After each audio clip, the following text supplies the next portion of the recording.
అలసిన వానికి ఓరడించు మాటలు. సహోదరుడు భక్త్ సింగ్ గారి పరిచయం నుండి సేకరించిన అనుదిన ధ్యానములు. జనవరి 28. మనుషులను సంతోషపెట్టువారైనట్టు కంటికి కనబడవలనని కాక, ప్రభువునకు భయపడుచు శుద్ధాంతఃకరణ గలవారై అన్ని విషయములలో విధేయులయుండుడి. కొలస్సీ 3:22.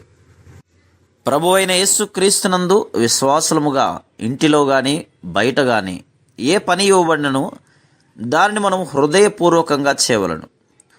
ఒక విశ్వాసి యొక్క జీవితంలో ఇది ఒక గొప్ప రహస్యం.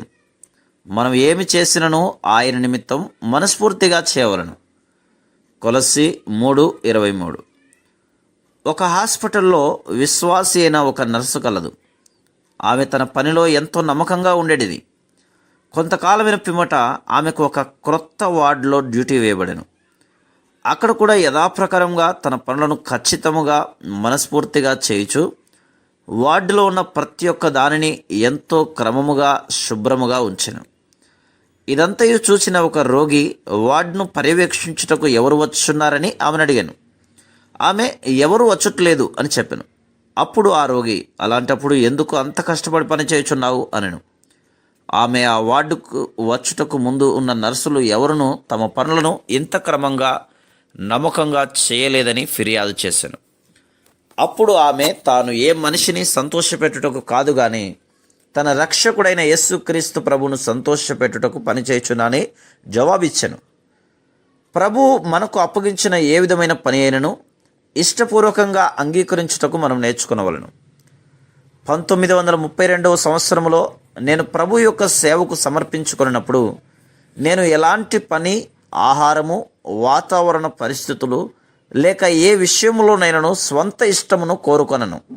మరియు ఆయన నన్ను ఎక్కడికి పంపినను వెలుటకు సిద్ధముగా ఉందని ప్రభువునకు వాగ్దానం చేస్తిని. ఆయన నన్ను ఒంటరిగా విడిచిపెట్టడనియు ఆయన నాకు చాలిన వాడనియు నమ్మితిని. ఆయన మనకు ముందుగా మన వెనుక మనతో వెళ్ళును. మరియు ఆయన మనకు ఏ విధమైన పనిని అప్పగించినను అది ఆయన పరిపూర్ణ చిత్తం. ఏర్పాట్లో ఉన్నంత వరకు దాన్ని మనం ముగించగలుగుటకు బలమిచ్చును.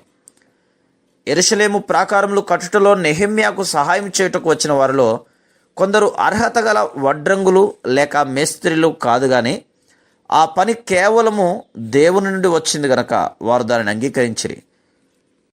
ఫలితముగా ఈ పనికి అవసరమైన నేర్పరితనము, జ్ఞానమును దేవుడే వారికి అనుగ్రహించెను. మరొక ప్రక్క కొందరు పనిని మనస్ఫూర్తిగా చెయ్యని వారు కలరు. నెహెమ్యా 3:5లో అధికారులు నిజముగా పనిచేయుటకు నిరాకరించలేదు, అయినను వారు మనస్ఫూర్తిగా పని చేయనట్లు చూచుదుము. మా పరిశుద్ధ సమాజ కూటముల సమయంలో వివిధ పనులు స్వచ్ఛందముగా చేయుటకు మేము అడిగినప్పుడు కొందరు మొదటి కొన్ని దినములు ఎంతో సంతోషముగా పనిచేయుటకు వచ్చుదురు. అయితే దినములు గడుచుకొలది దేవుని మందిరంలో వారికి అప్పగించబడిన పనిలో తమ పూర్తి భాగమును తీసుకొనవలన విషయమును మర్చిపోయి వారు ఆసక్తిని పోగొట్టుకొనెదరు. Praise the lord.